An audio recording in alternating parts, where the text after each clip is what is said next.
This conference will now be recorded. So this is from the third year of the 3-year plan.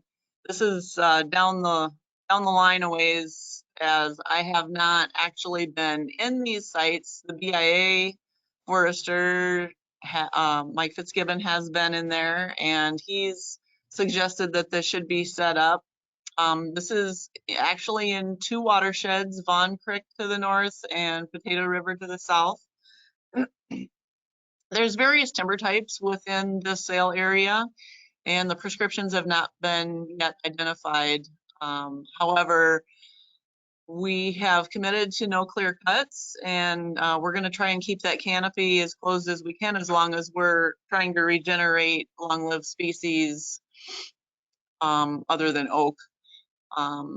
So by keeping that canopy closed, we will encourage any sugar maple or other hardwoods.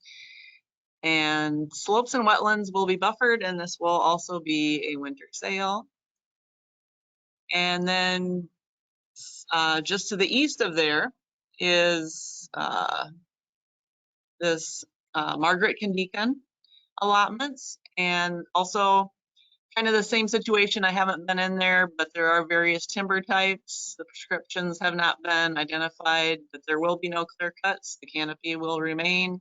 Long-lived species will be encouraged, and slopes and wetlands will be buffered. And I would assume that this will also be a winter sale. Elm Hoist East, this is another one of the contractors' sales that he's set up. And this is just to the east of Elm Hoist. And it's actually that line down the middle that you see is the watershed line. So it's actually in the Bad River and Vaughn Creek watersheds. And I like to see those timber sales with the watershed boundaries going right between them, because to me, that means that it's as far away from the actual waterway as it can be. So a good place for a timber sale.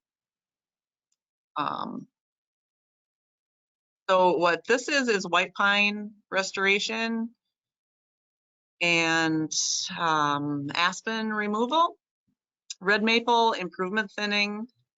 We're going to buffer water features again, of course, and this will be a winter sale. And the sister to the Elm Hoist East is this Elm Hoist West, Minnewannagozie Gog, and that means something to the effect of happy porcupine. There is a porcupine that we see every time we go in there. At least one, I guess. It's hard to tell if it's the same one. This is east of the Bad River and south of Falls Road. This is northern hardwoods primarily, and we'll be using single tree selection to encourage sugar maple, Zinzibaquad watig restoration. And there are large bark-bearing wigwassatig in there, and I would be happy to show anyone that's interested in harvesting bark from those large white birch trees. This will also be a winter sale. Pine Flats. So Mike and I were just in there the other day. This is on the edge of the Denemy and Bad River watersheds. There is a small red pine thinning on the west side, but that's a very small area compared to the rest, which will be aspen removal, and maybe we'll be planting some sugar maple in there. There's already a good start. We're going to try to convert this to northern hardwoods and keep the canopy closed. And wetlands will be buffered, and this will also be a winter sale. The Birch Hill pine thinning on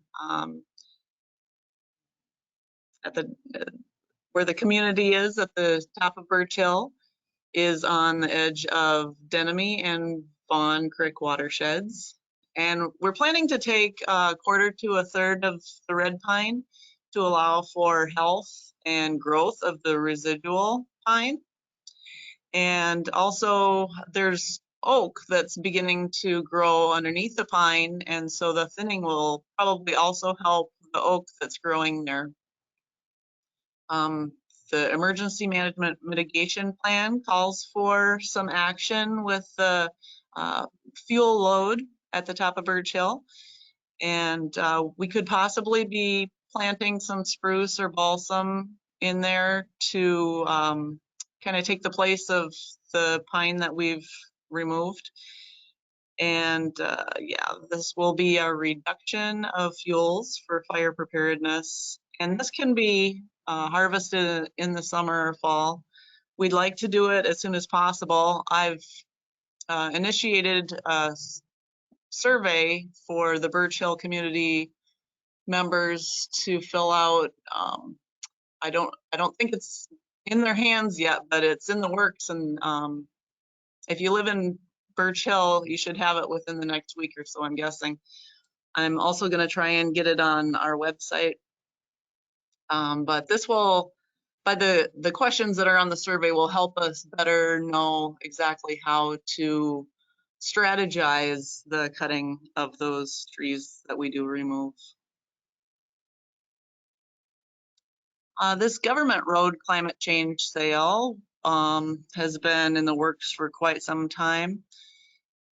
This is in the Meadow Creek, White and Marengo River watersheds.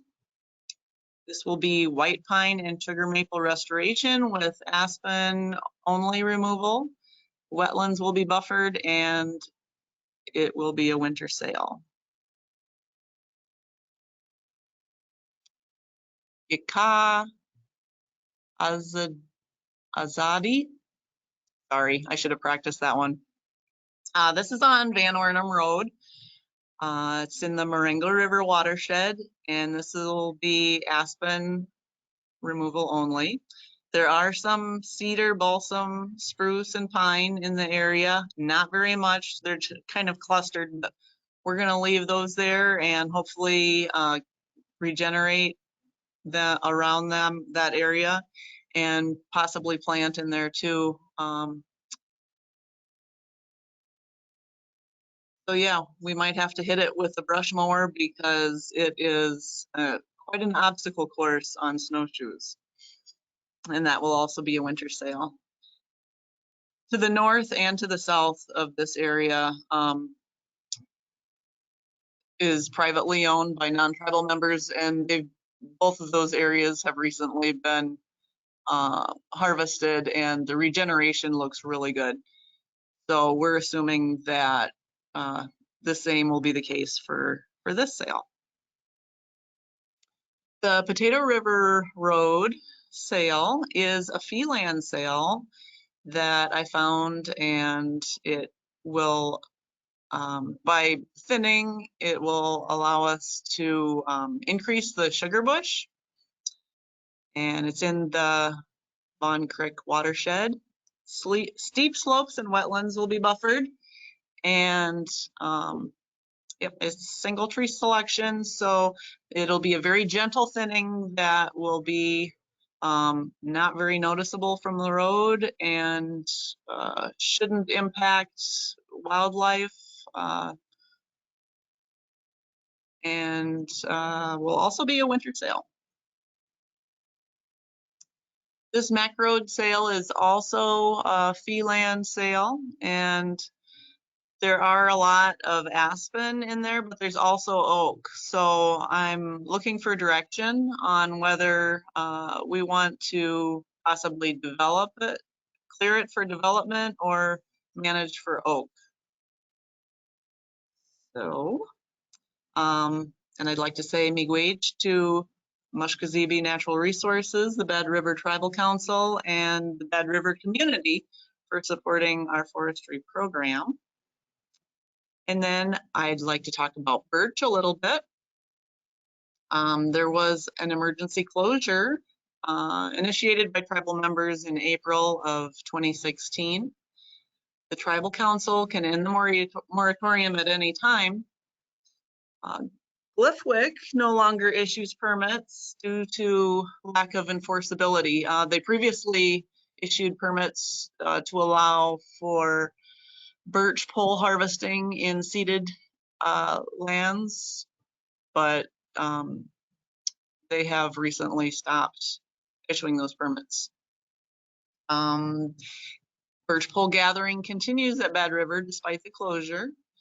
And some council members would like forestry to manage for birch to enable more gathering opportunities for members to sell to wholesalers.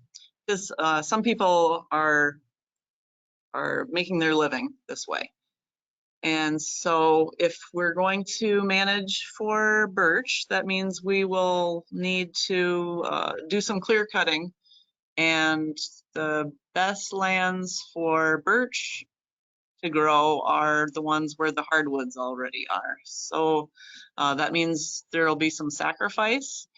And so what I'm asking the community is which areas of hardwood should be sacrificed for birch management.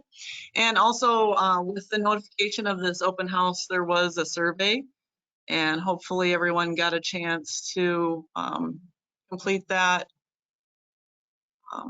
so that we have a better idea of what the community wants. And yeah, it's just important for everyone to know that the regeneration from the stump sprouts don't always live very long, and that stump sprouts probably will not ever become bark-bearing trees.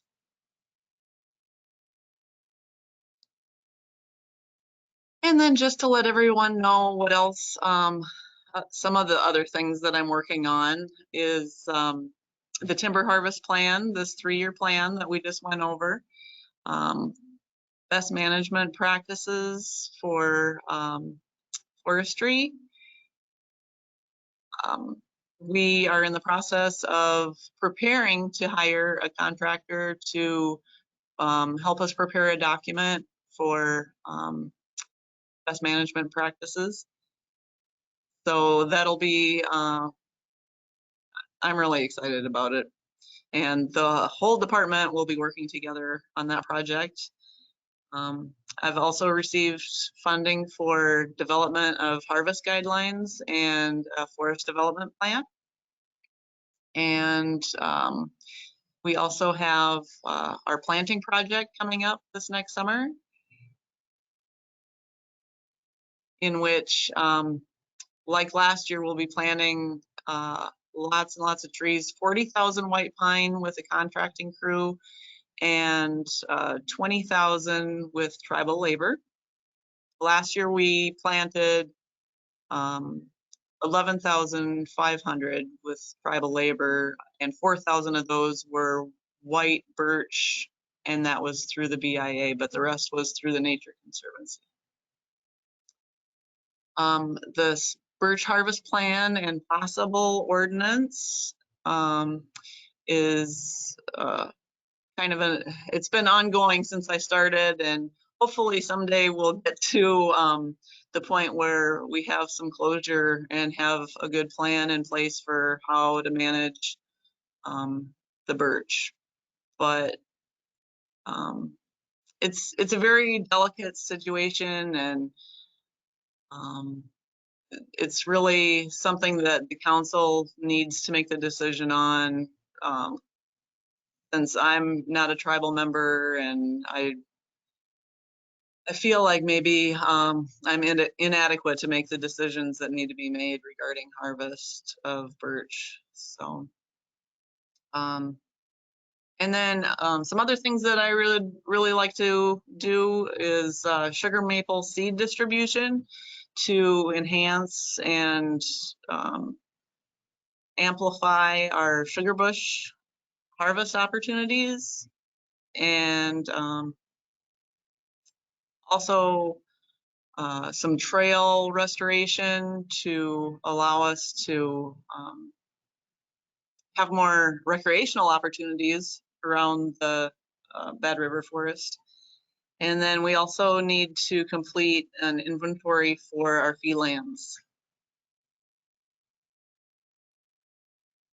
And this is where I think Ben will take over again.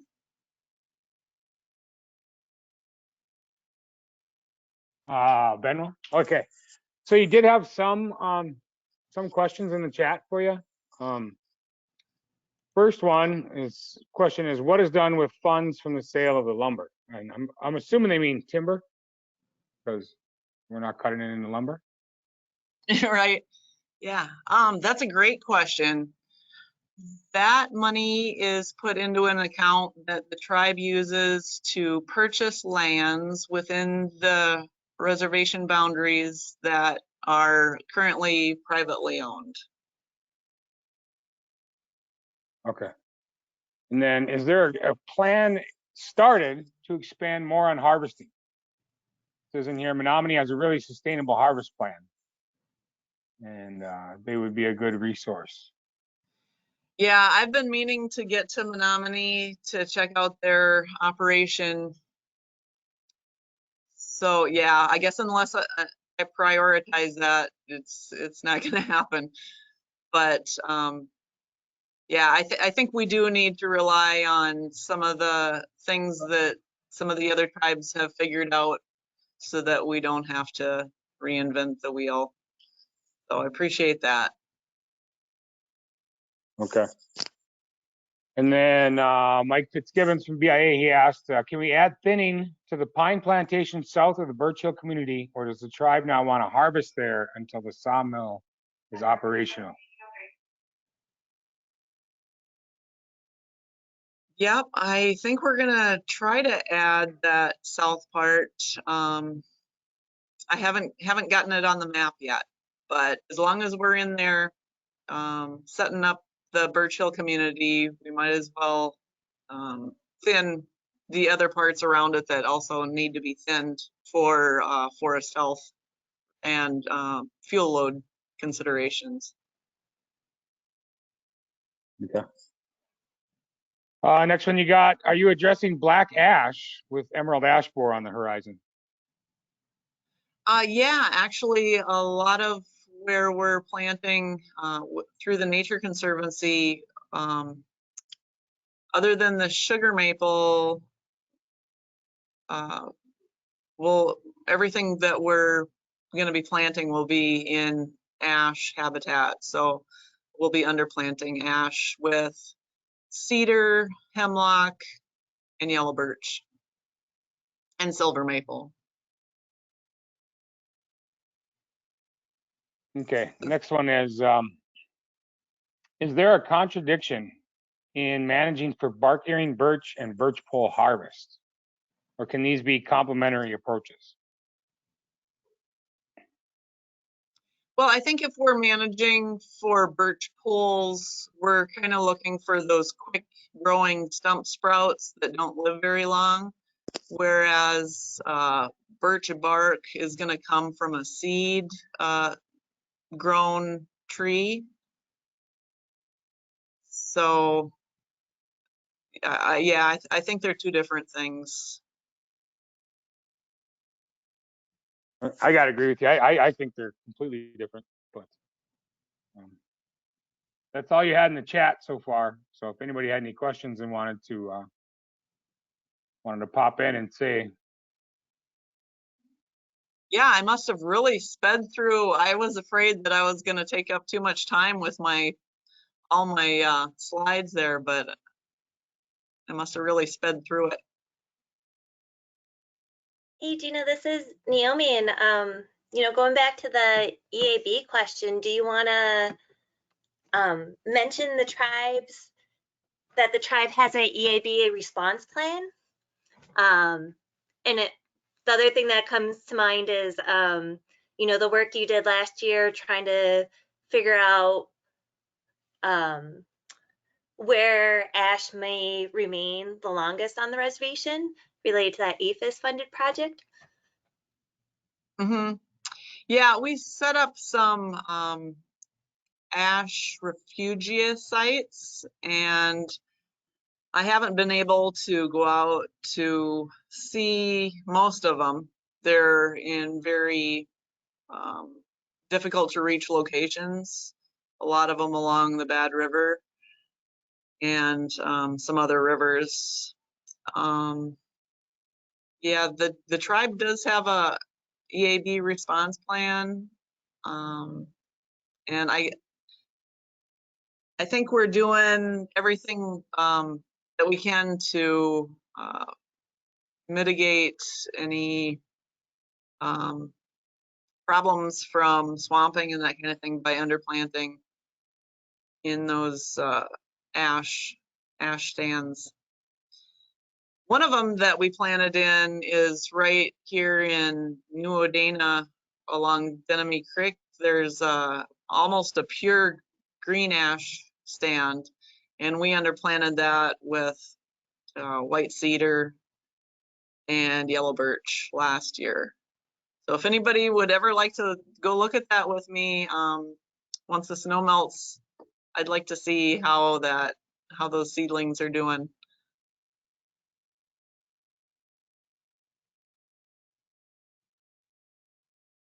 But we'll be checking out all of our seedlings that we planted, including the ones that the contracting crew planted off of Pine Flat with 40,000 over 100 acres. Yeah, anxious to see how those guys are doing. Yeah, there was a request asking if you could elaborate a bit on how to buffer for wetlands and waterways. Oh, well, there's a lot of the waterways have slopes above them, and that makes it really easy because then we just buffer like 100 feet from the slope edge. Otherwise, if there's a wetland, we look to see what kind of regeneration or understory plants are growing. And if they are like wetland species, then we know that that's the wetland edge, or that's where the wetland is. And so we stay a certain amount of distance away from the wetland or the waterway. Different waterways have different buffer sizes. So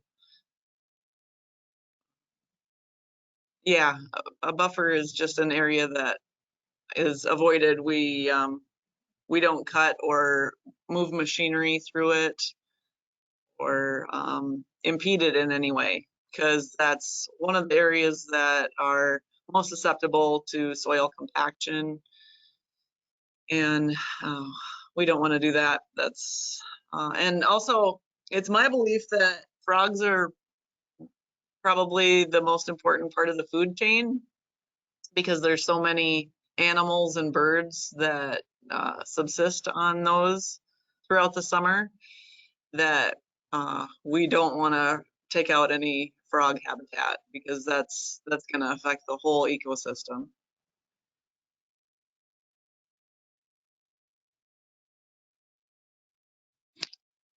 Okay, what do you got next here? Where do we buffer? So is there any harvest of black ash seeds happening for future use? Yeah, we have been collecting black ash seeds and sending them to the seed bank in Fort Collins, Colorado.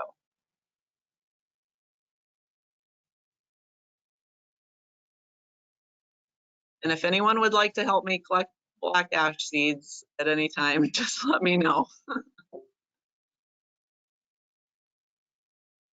got some new ladders. Do you have any plans to harvest elm trees in the future? And if so, when would this begin? Elm trees?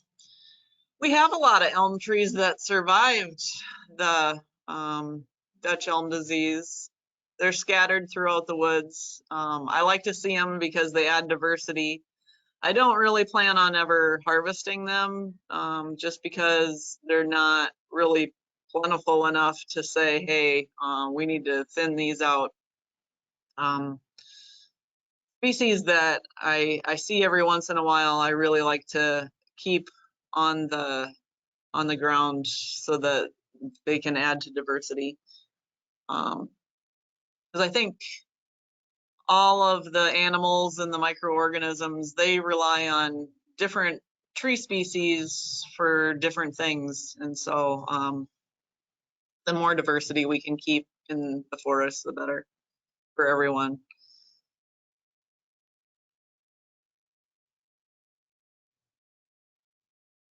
We had a new question here. They're wondering how significant is the emerald ash borer population on the reservation? We haven't trapped any emerald ash borer. We don't know that they're here or they're not here. We're continually looking for any indication of EAB, which I called Lacey last fall to look at some ash trees with me.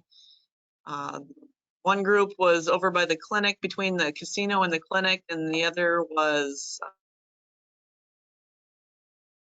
by the Bad River. And we determined that both of those instances of ash trees dying was due to hydrology changes. And so we sort of ruled out emerald ash borer there in those areas, but that's why there's so much communication with the community, that if you see flecking or bark coming off of ash trees or ash trees dying, to let us know so that we can come and try to make some kind of determination. Because we can peel away the bark and see if the larvae have marks under the bark. Chaz, I'm going to ask you to unmute. And Chaz's comment, he says he had a couple in his backyard. I guess I'm curious, did you bring those in, Chaz? Did you get them identified for real, or? For real, I was not. I was the one who had them, not Chaz. Oh, And yes, they like I've never officially had them said that they were emerald, but they're the color emerald, and they're The beetle. it was a beetle. Like you could definitely see it was an emerald ash borer. Like you could see it's named for emerald ash borer for a reason. Probably could have brought it in, but our chickens ate it. Oh, yeah, chickens like bugs. Do you have ash trees that are dying? Not anymore. Did you have some that you cut down? Yep, I had to cut them down or they would have fell on my house. Okay, well, we'll maybe have to investigate that area. Okay.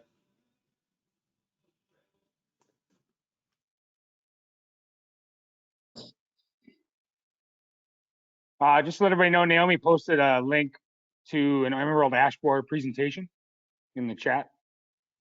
You did have another question. Oh When yeah, you I'm sorry, I should have mentioned that the EAB presentation is on the tribal website under the forestry webpage. So I would encourage anyone interested in that to check that out.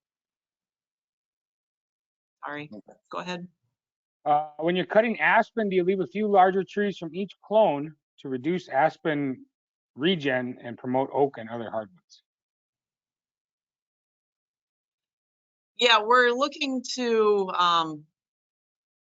keep a relatively closed canopy to prevent a lot of aspen regeneration. We're not expecting zero aspen regeneration, but we're trying to limit it as much as we can so that we can get other species to regenerate as much as possible.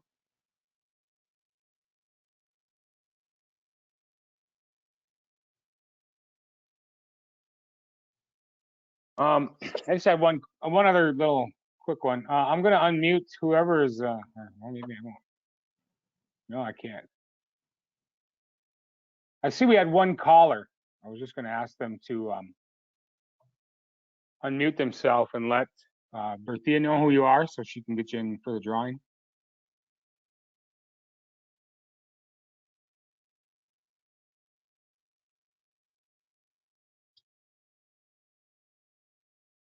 Right. Oh, there they are. Hello? Yeah, we got Is you. it me? It's This you. is Leanne.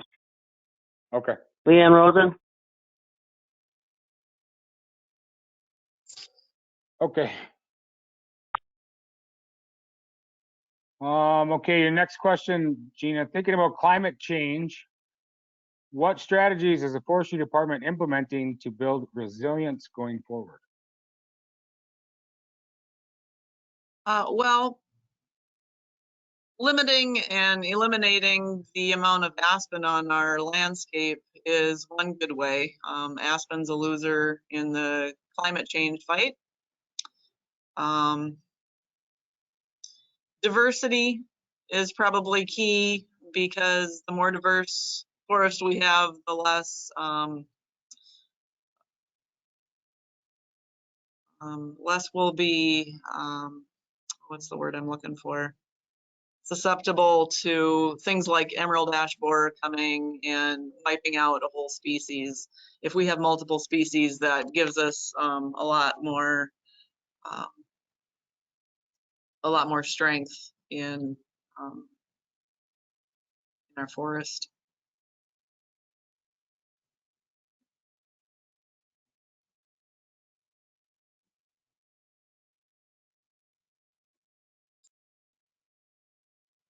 That was all you had in the chat so far. I don't know if anybody else had thought of anything while they were listening here.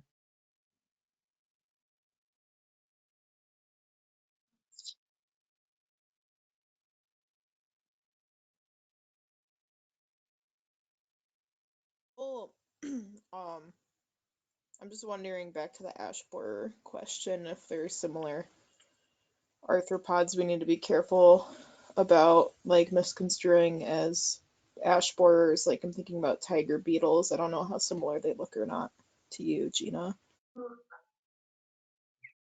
I'm not familiar with tiger beetles, but there are some Asian beetles that I think we need to be on the lookout for. Then there's also some benign Sawyer beetles that look like Asian beetles. Yeah, it's really hard to know because some of them are natural, and then some are invasive from other countries. And so because our environment hasn't built up defenses against those foreign pests, that's why they become so damaging, is because we just don't have the immune processes to fight against them like we do if they've become rather evolved with our environment. But I know Lacey from WCAC is doing a lot of research and learning about invasive pests. So any specific questions I can help bring to her attention, and she can help answer them.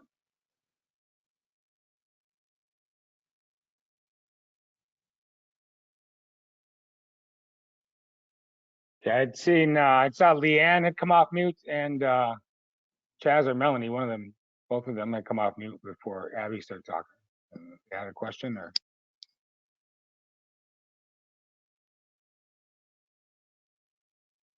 Hello, this is Leanne. I just wanted to ask, these trees that you're going to be planting here and there, are those available for tribal members to come pick up to plant around our own houses? I'd probably have to check with Naomi and Ben and the funding agency, but I'm hoping so. I'm hoping that you can take a few. I really shouldn't answer until I know till I know for sure.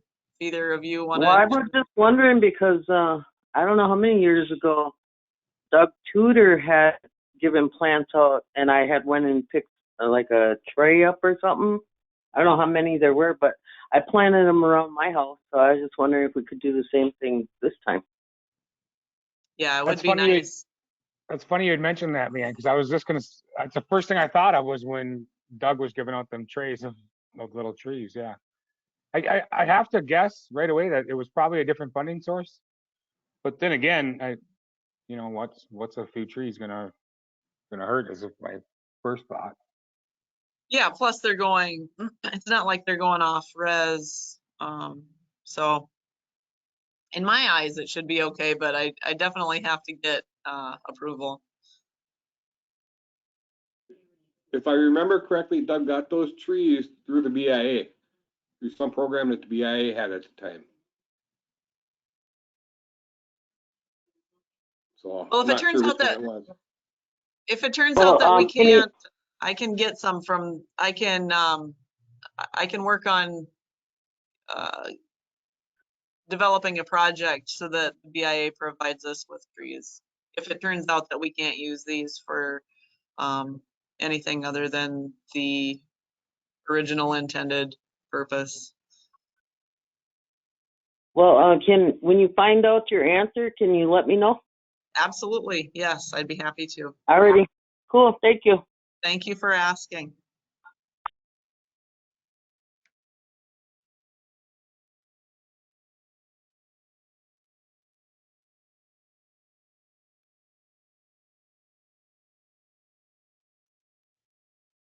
So we got 7 minutes left. Thea, how much time do you need for the drawing? Prithia has completed the drawings, and so Oh. I am ready to announce the winners on behalf of Prithia. Dun dun dun. So drum roll, please. Just kidding. So for the first door prize, which is the cutest little sweater cozy to help promote hydration, that winner is Donald Neveu. So we will be in contact with you to get that to you. The second door prize, which is a very nice sleeping bag to help promote going outside and enjoying the outdoors in these beautiful woods that Gena has been talking about. The winner of that door prize is Jay McPhee. So we will be in touch, Jay, to get you your door prize. And for the last door prize, which is for a tent, I don't know if you want to say anything about the tent yet, Gena? It's a 4-person tent, which usually means 2 people can sleep comfortably in it. It's a relatively nice tent. Perfect, thanks Gena. So for the tent, the winner is Melanie Connors. So we will be in touch with you, Melanie, to get you your door prize. Naomi, this is Jay.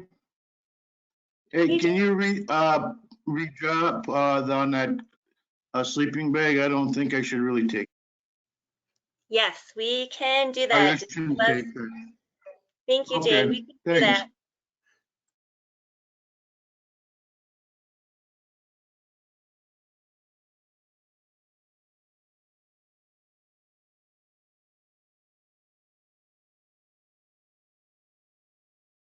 It'll just take us just a quick minute or less.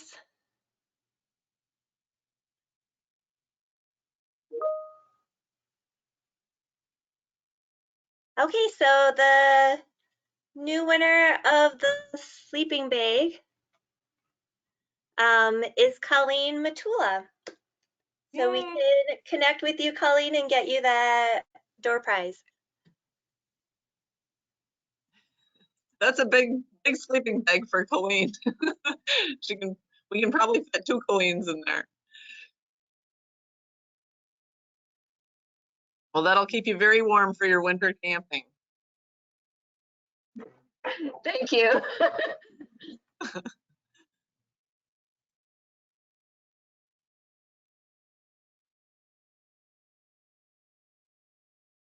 Well, thank you everyone for attending. Really appreciate your support. And if you haven't filled out the survey yet that was sent out with the open house information, please do so. Appreciate it. Yeah, thank you, Gina. Nice job. Thank Yeah, you. Yeah, thank you. Good job, Gina. Yeah, thanks, nice job. I'll come and talk to you on Thursday about that beetle thing.